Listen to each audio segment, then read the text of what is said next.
Hi, welcome to our channel of ignouaudiobooks, Indira Gandhi National Open University, School of Journalism and New Media Studies, SOJNMS, Master's Program, Master of Arts, Development Journalism, MADJ, First Year, MDC-001 Fundamentals of Development and Communication, Block-1 Development, an Overview, Unit-1 Development, Concepts and Paradigms. 1.0 Introduction. Development is an easy word to say, but a difficult and complicated one to define. Although the term is used abundantly in common parlance, as well as in academic discourse, yet, its definition has always remained as a debated issue amongst social scientists. However, development, and its related terms, remains fundamental to contemporary thinking. 1.1 Learning Outcomes. After going through this unit, you should be able to define development and paradigm of development, and discuss various development paradigms. 1.2 Development, its meaning and variance. After the Second World War, and with the independence of the Asian and African countries from colonial rule, the developmental priorities of these nations became subjects of study of the USA and other Western countries. Since the per capita real income in all these countries was conspicuously low, high priority was given to developmental programs which could help Asian and African countries realize the maximum possible growth rate. In this process, several factors cropped up, such as education, health, sanitation, poverty eradication, and malnutrition. It was in this connection that the importance of development was realized. Development is no longer considered to be the same as growth, as it was earlier perceived by the developed world. Development economists are no longer impressed by the growth performance of the economy reflected in terms of rise in GNP, rather, they concentrate more directly on development processes. The differences between the terms, growth, and development, urged social scientists to begin to define the term, development. Development and its related terms remain fundamental to contemporary thinking. There is no agreement among developmental thinkers regarding a common definition of development. Some say it is an increase in income and productivity, while others lay emphasis on the quality of life, provision of basic needs, happiness, and well-being. Some of the definitions of development, given by a few developmental economists, are discussed below. Gunnar Myrdal, 1960, treats development as an upward movement of the whole social system by providing better living conditions, viz.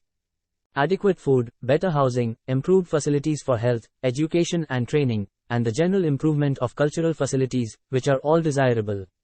According to Bernstein, 1973, development embodies a value judgment, as it encompasses the desirability for overcoming malnutrition, poverty, and diseases, which are the most immediate and widespread aspects of human suffering. In positive terms, it advocates a commitment to development that transcends the limiting term of economic growth to embrace such features as social justice, equality of opportunity, full employment, equitable distribution of income, and basic political freedom. The International Labour Organization, ILO, 1976, insists on incorporating the basic needs strategy in the development plans for developing countries. First, a plan should include the minimum requirements of a family for private consumption, adequate food, shelter, and clothing, and the necessary household equipment and furniture. Second, it would include essential services provided by, and for, the community, such as safe drinking water, sanitation, public transport, and health and education facilities. According to Sayers, 1979, the three additional requirements for the use of the term development are a decrease in poverty and malnutrition, a decline in inequality, and improvement in the employment situation. According to Mayer, 1995, development means growth plus change. There are essential quality dimensions in the development process that extend beyond the growth or expansion of an economy through a simple widening process. According to Amartya Sen, 1999, a country can grow rapidly but still do badly in terms of literacy, health and life expectancy. Sen interprets development as a process that expands what he terms, the entitlements and capabilities, of the people. He opined that instead of concentrating on national product or aggregate income, development economists should concentrate on the entitlements of people and the capabilities these entitlements generate. According to Cipher and Dietz, 2009, development incorporates the diverse and broad aspirations of what might be called the good life in all its economic, social, and political dimensions.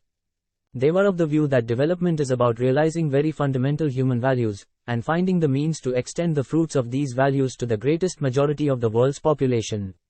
According to Tadaro, development is both a physical reality and a state of mind in which society has, through some combination of social, economic, and institutional processes, secured the means for obtaining a better life.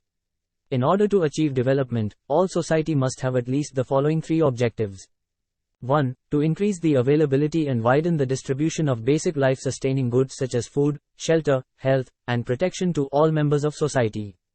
2. To raise levels of living, higher incomes, provide more jobs, better education, and more attention to cultural and humanistic values. These all are required not only to enhance material well-being but to generate greater individual and national self-esteem. 3. To expand the range of economic and social choice to individuals and nations by freeing them from servitude and dependence, not only in relation to other people, nations, and states, but to the forces of ignorance and human misery. Ardishasia termed development, growth with social justice. Ardishasia, in the 1960s, extended the Harald-Doomer model by including various other dimensions of development. The model as written by him is Y1 equals F, L1, K1, T1, R1, S1. Y1 equals the total output during a period of time. TL1 equals labor. K1 equals capital. T1 equals technical knowledge. R1 equals natural resources. S1 equals all social, educational, cultural and political factors.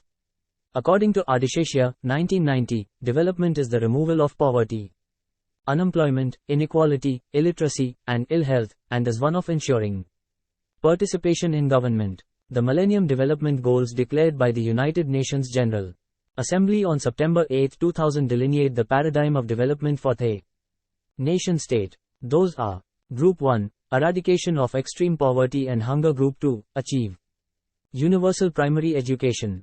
Group 3, promote gender equity and empower women. Group 4, reduce child mortality. Group 5, improve maternal health. Group 6, combat HIV, AIDS, malaria and other diseases. Group 7, ensure environmental sustainability. Group 8, develop a global partnership for development. Thus, from this review, it is clearly observed that development is not merely raising economic growth, but that it goes much beyond it, and economic growth is one of the components. Some of the important components of development could be: increase in income and productivity, increase in social welfare through the provision of better healthcare and education, increased access to basic needs, i.e., food, clothing, and shelter, enhanced choices and opportunities, increase in income and employment opportunities, reduction of disparities, enhance quality of life of the people by way of increased and improved social services, reduction of poverty, malnutrition, and diseases, increased access to potable drinking water and sanitation, provision of infrastructure facilities for better living conditions such as road, electricity, and information gadgets. After reading this section, you will have gained an idea about the term development, its meaning and variants. Check your progress. 1. Development is a multi-dimensional concept. Illustrate. 2. Discuss various components of development. 1.3 Development paradigms. Thomas Kuhn, in his book, The Structure of Scientific Revolutions, tried to popularize the term paradigm. According to Kuhn, a paradigm is a universally recognized scientific achievement that, for a time, provides model problems and solutions to a community of practitioners. Kuhn used the term paradigm due to the tremendous shift in the scientific worldview, from the mechanistic approach of Newton to the realistic one of Einstein. Hussain, 2003, has remarked that a paradigm, according to Kuhn, is a framework of thought within which questions are posed and answers pursued. In other words, a development paradigm is a way of perceiving development in terms of its manifestations, process, and causes through a certain prism. According to Sato and Smith, ODII, 1993, a paradigm shift in development, to be minimally consistent with Kuhn's concept, would need to meet three conditions. 1. It must provide a meta-theory, that is, one that serves to explain many other theories. 2. It must be accepted by a community of practitioners. And 3. It must have a body of successful practice, exemplars, that are held up as paradigms in practice. To them and according to meta-theory, development should be people-centered, democratically organized, responsive to the whole environment, not only the ecological and the economic, but also the political, social and cultural, and balanced, for example between center and periphery, between public and private, between the roles of men and women. The Johannesburg Growth and Development Strategy outline development paradigm as an in-principle argument for how to conceptualize and overcome the development challenges confronting nations. Some of the principles which they included are sustainable and inclusive development, basic needs, a focus on people and not on place, and decentralized development strategies. The ODII, Organizing for Development, an international institute, report, while defining the term, development paradigm, has mentioned that, development must be human-centered, coming from within, rather than imposed from the outside. In addition, the center of effort in development needs to shift from resource-based strategies to interactive or participative strategies. Bellew, 2011, while defining development paradigm, noted that development was very rarely considered to be a God-given condition of socio-economic system, implying that policymakers at national and international level have always thought that some activities were required to promote positive changes. V.R. Panchamukhi, in his article, New Paradigms of Development, has the following observations about development. 1. Development can no longer be identified as a process of shifting surplus labor from agriculture to the industrial sectors. 2. Growth is no longer the guarantor for trickle-down effects. 3. Market as an instrument for ensuring optimum allocation of resources has been discredited.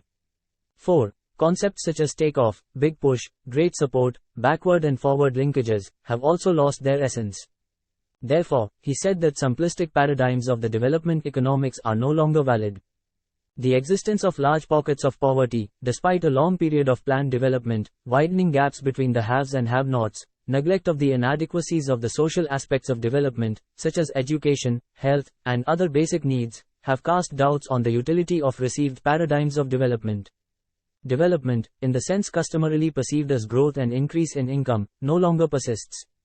Some of the facets of the development paradigm are: development not only means the increase of GNP, but includes aspects such as social, human, cultural, and political dimensions. The focus has shifted from the one-sector model to dual-sector models, for example, rural-urban, agriculture and industry linkages, etc. The shift from a centralized to a decentralized model, for faster development. Inclusive development, where every individual participates in development processes, and exclusion is minimal. Linkages of the national economy with the international economies, and the role of FDI in development of the developing economy. Development with a humane face, removing poverty, hunger, and human misery from society. Different paradigms of development are as follows. Less consumerism and more welfare paradigm. At the outset, the modern philosophy of development intends to enhance human well-being. In other words, it wants to move from consumerism towards welfare and from the concentration of wealth towards the dissemination of wealth. Consumerism is guided by selfish motives leading to malpractice and distortions of the market. The use of terms such as creative capitalism or benevolent capitalism are steps towards moving away from the consumerism of an elite group, voluntary or forced, either of which would be suitable strategies for better distribution of the benefits of growth. The existing development paradigm has made man largely into an economic species by making him more and more materialistic, individualistic, and self-created. Mahatma Gandhi once said that, complete non-possession is an abstraction. It can never be fully realized. There is a distinction between possession and possessiveness. The evil lies not in possession as such, but in possessiveness. It is this possessiveness which is the root cause of conflict. Consumerism, in general, and imitative consumerism, in particular, has brought about distortions in the pattern of development. In the words of J.R.D. Tata, industrial enterprise, whether in the private or the public sector, can and could do much within their means to improve the conditions of life of the surrounding population, relieve distress where it exists, help find work for the unemployed and extend a helping hand to those who need it. In the new paradigm of development, economic growth, consisting of the accumulation of wealth and gross national product, would not be considered as sole objectives of development. The human development paradigm. Human beings are the key factors of development. The concept of human capital came into the development arena in the 1960s. It emphasized the quality of human capital, their skills and education, for the generation of wealth, and for the accumulation of capital. Education is regarded as a means of differentiation of labor skills through making use of one's mental and physical talents, or, by developing new ones, which enable one person to differentiate his labor from that of others. Adisheshia, 1990.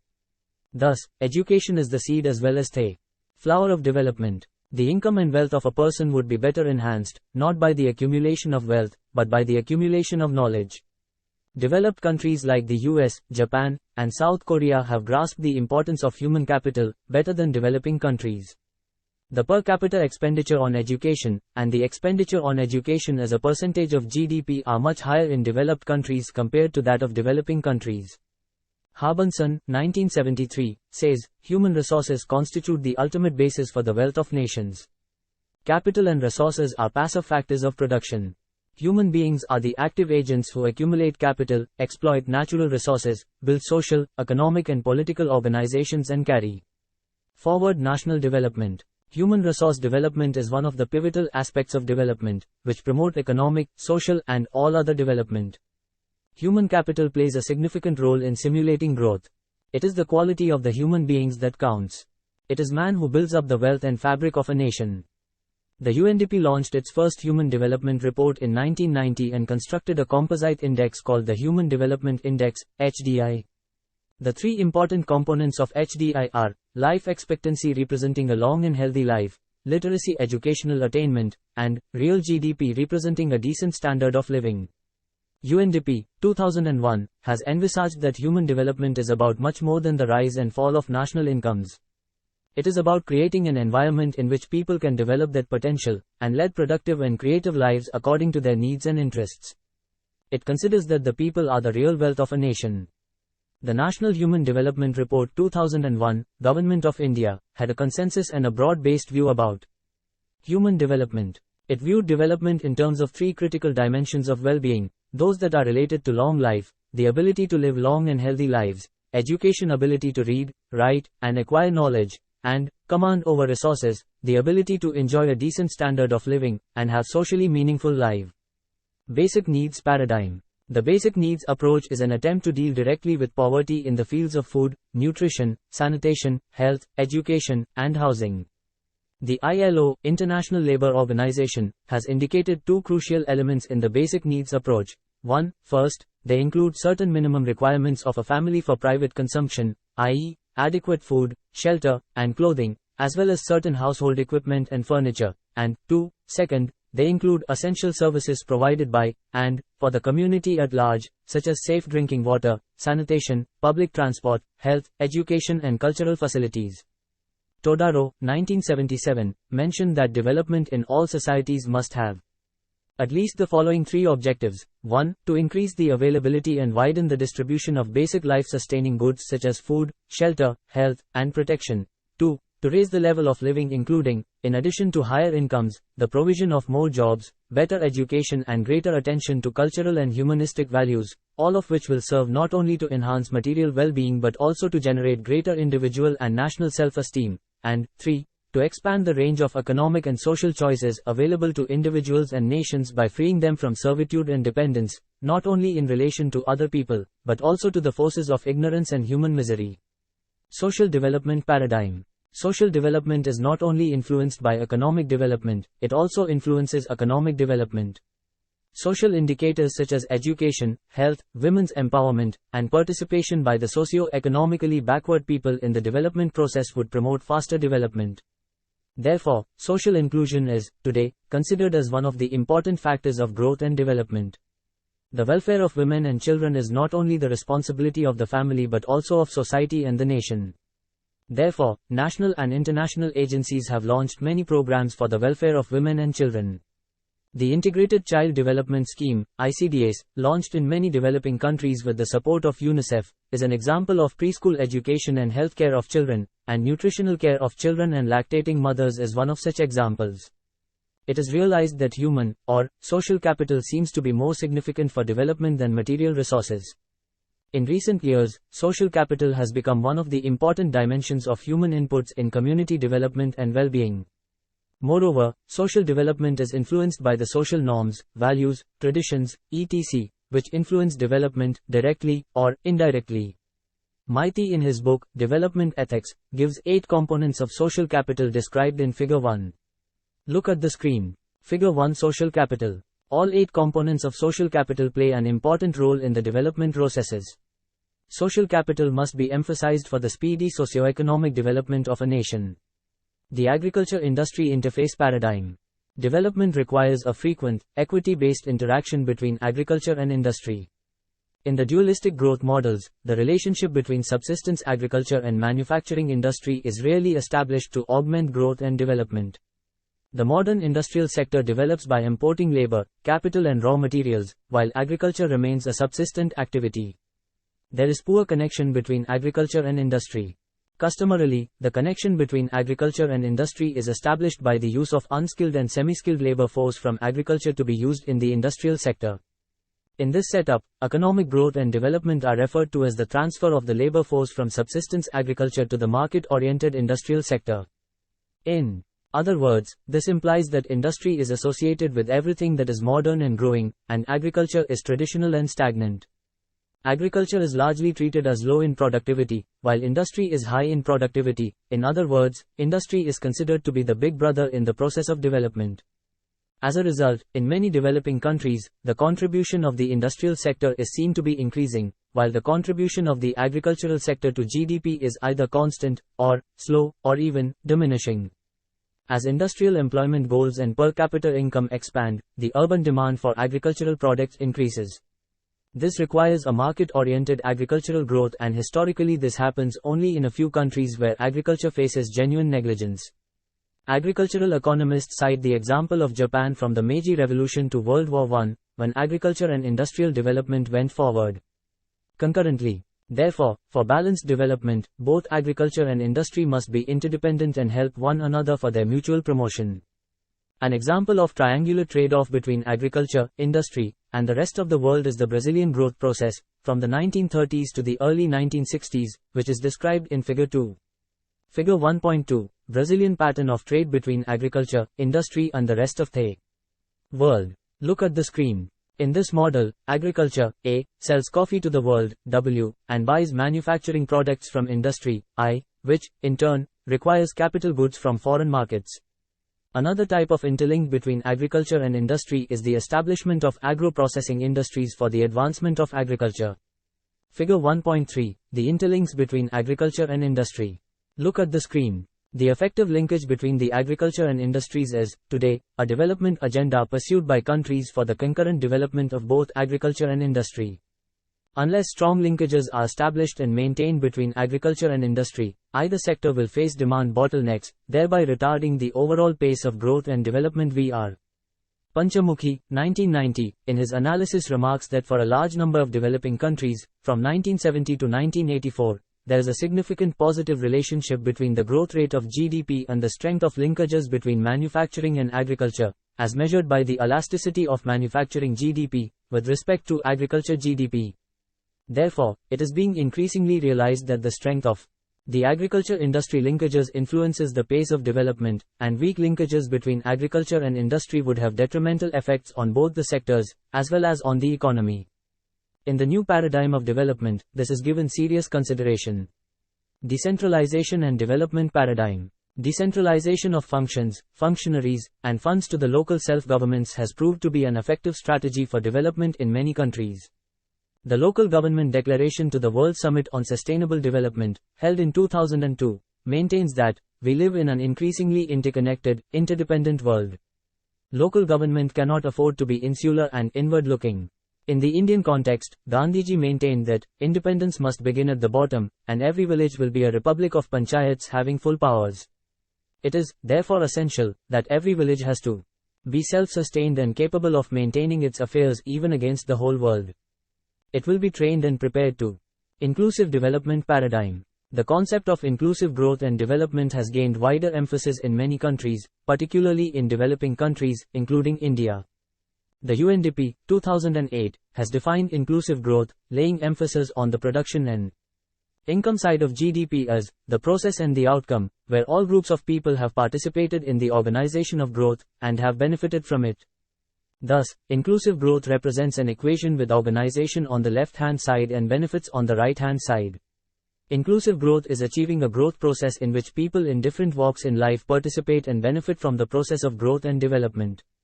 In inclusive development, contributions made by each individual are valued. Thus, inclusive growth, by very definition, implies an equitable allocation of resources with benefits accruing to every section of the society. Inclusive development can have several dimensions as given below. It is a development process in which every individual feels included. It includes the excluded groups such as women, disabled and other marginalized sections in the process of development. They not only receive benefits, they also contribute equally to growth and development. They are not treated as passive beneficiaries of the fruits of development, but are active participants in the development process. It gives equal emphasis to both rural and urban development. The urban bias is minimized and an equal emphasis is placed on the balanced development of both rural and urban sectors. In inclusive development, all the sectors, both formal, as well as informal, are equally empowered to contribute towards development. The countries experiencing exclusions in different forms, i.e., 1. Regional, 2. Social exclusion within the region, and 3. Sectoral exclusion must be done away with, as this leads to inequality. This needs to be understood in the context of access to opportunities in labor markets, access to benefits from the service delivery mechanism, and access to political processes. The process of development creates opportunity for the poor and downtrodden to participate in the process of development. The inclusive development believes that the economic growth achieved through social exclusion can be neither economically nor socially sustainable. Only the broadest social participation involving education, health, and habitation will enable a nation to achieve viable, sustainable, and equitable development. It can be said that the greatest challenge facing today's government is to present a united front to address shared problems. In other words, inclusive development means development for all, and all for development. Development with a human face paradigm. A landmark development in the formulation and recognition of new human rights is the Declaration of the Right to Development, adopted by the UN General Assembly on 4 December 1986. The declaration recognized that development is a comprehensive, economic, social, cultural, and political process which aims at the constant improvement of the well-being of all, and of all individuals on the basis of their active, free, and meaningful participation in development, and, in the fair distribution of benefits resulting therefrom. The declaration envisages that nations have the right, and a duty to formulate appropriate national development policies that aim at constant improvement of the well-being of the entire population. Development with a human face means the removal of poverty, hunger, child labor, human morbidities, and preventable diseases. It further means that the rich should invest their resources for the well-being of the poorest of the poor, which can be called benevolent capitalism. It calls for pro-poor policies. Jawaharlal Nehru's speech, which was delivered in the midnight of the Day of Independence, was a clear message for development with a human face. Nehru said, "The service of India means the service of the millions who suffer. It means the ending of poverty, ignorance, and diseases, and inequality of opportunity. The ambition of the greatest man of our generation has been to wipe every tear from every eye. That may be beyond us, but as long as there are tears and sufferings, so long our work will not be over." Thus, the greatest challenge before the nation is to have an agenda of development with a human face, i.e., to energize the economic, social, political and administrative system which delivers with a human face, working towards the well-being of the downtrodden, socio-economically backward sections, the disabled, and other excluded groups. The international economic relationship paradigm. Today, we recognize that we live in a global economy and that no country can remain linked from the rest of the world. The developed countries, through different multilateral organizations, are investing a lot of money for the economic and social development of developing countries. The impact of FDIs on various sectors of development is visible in many developing countries. Kruger, 1978, Bhagwati, 1985, and Sachs and Warner, 1995, stressed that countries that started exporting early, pursued sober macroeconomic policies, and depreciated their exchange rates performed much better, economically, than other countries. However, many exponents believe that reforms should be owned by developing countries, rather than being imposed by an outside donor. Dogmatic imposition of free market reforms by the international institutions, especially with regard to the free movement of capital, threatens the growth prospects of developing countries. However, in spite of these debates, the relationship between aid flows and development are stronger after liberalization, privatization and globalization adopted by various countries, since the beginning of the 1990s. Globalization, the process which integrates economies across the world through global trade and investment, has become an economic reality for almost all countries. Table 1.1, FDI inflow to India from 1999 to 2016, $1 million. Year and million of dollar. 1990, 2000, 1705 million of dollar. 2005, 6598 million of dollar. 2011, 36190 million of dollar. 2012, 34196 million of dollar. 2013, 28199 million of dollar. 2014, 34582 million of dollar. 2015, 44064 million of dollar. $2016,44486 million. The Sustainable Development Paradigm. Sustainable development emerged as an important theme of development in 1987. The Brundtland Commission on Environment and Development, in its report, Our Common Future, called for the application of sustainability as a criterion for all development initiatives. The Commission said that, in order for development to be sustainable, it must meet the needs of the present without compromising the ability of future generations to meet their own needs. Sustainable development has two important goals. 1. Basic needs for all human beings, i.e., food, clothing, shelter, education, health, and social security, and 2. It must maintain ecological balance. In order to achieve this goal, all nations and their people need to join hands. Thus, sustainable development can be looked at from a variety of perspectives, such as environmental, economic, social, political, cultural, and technological. The Brundtland report envisaged that sustainable development requires 2. A political system that secures effective citizen participation in decision-making. 3. An economic system that is able to generate surpluses and technical knowledge on self-reliant and sustained basis. 4. A social system that provides for solutions. 5. For the tensions arising from disharmonious development. 6. A production system that respects the obligations to preserve that ecological base of development. 7. A technological system that can search continuously for new solutions. 8. An international system that offers sustainable pattern of trade and finance. 9. An administrative system that is flexible and has the capacity of self-correction. Sustainable development is a holistic approach towards development, where the sustainable development vision is shared by the sectors, nations and people. It presupposes that the actors of sustainable development are interdependent and not independent. Sustainable Development Goals. On 25th of September 2,015,193 countries of the United Nations General Assembly adopted the 2030 Development Agenda named as Transforming Our World, the 2030 Agenda for Sustainable Development. The 17 identified Sustainable Development Goals are as follows. 1. End poverty in all its forms everywhere. 2. End hunger, achieve food security and improve nutrition and promote sustainable agriculture. 3. Ensure healthy lives and promote well-being for all at all ages. 4. Ensure inclusive and equitable quality education and promote lifelong learning opportunities for all. 5. Achieve gender equality and empower all women and girls. 6. Ensure availability and sustainable management of water and sanitation for all. 7. Ensure access to affordable, reliable, sustainable and modern energy for all. 8. Promote sustained, inclusive and sustainable economic growth, full and productive employment and decent work for all. 9. Build resilient infrastructure, promote inclusive and sustainable industrialization and foster innovation. 10. Reduce inequality within and among countries. 11. Make cities and human settlements inclusive, safe, resilient and sustainable. 12. Ensure sustainable consumption and production patterns. 13. Take urgent action to combat climate change and its impacts. 14. Conserve and sustainably use the oceans, seas and marine resources for sustainable development. 15. Protect, restore, and promote sustainable use of terrestrial ecosystems, sustainably manage forests, combat desertification and halt and reverse land degradation and halt biodiversity loss. 16. Promote peaceful and inclusive societies for sustainable development, provide access to justice for all and build effective, accountable and inclusive institutions at all levels. 17. Strengthen the means of implementation and revitalize the global partnership for sustainable development.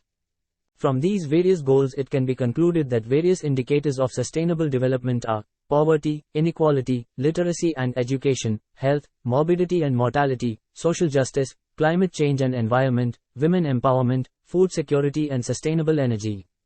Table 1.2, Sustainable Development Goals Index, 2017.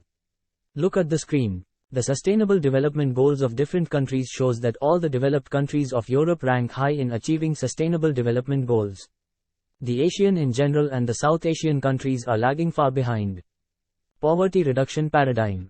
At the Millennium Summit 2000, the international community agreed on the Millennium Development Goals, including halving the proportion of the world's population living in extreme poverty by 2015. More than half of the populations in the developing countries, around 2.8 billion, are living on less than $2 a day. How to scale up the fight against global poverty is a new development paradigm of the new millennium. Here, scaling up means formulating and implementing programs, policies, or projects in different places over time and space to fight against poverty. Even replications of good practices are recommended. Here are a few examples of poverty reduction projects, or programs, prepared by Wolfensohn, 2004. In northeast Brazil, a decade of piloting and expanding rural community-driven programs has benefited some 7.5 million rural poor, and resulted in 35,000 community associations and 1,500 representative municipal councils. 90% of the project resources directly benefit the people. The Yemen Social Development Fund provides clean water, education, cultural restoration, and health delivery in rugged rural communities, which decide on their own priorities, contribute a percentage of the costs, and play a key role in maintaining the services themselves. One widely quoted example of poverty reduction in India is the National Rural Employment Guarantee Program, a poverty reduction program implemented by the Government of India in 2002.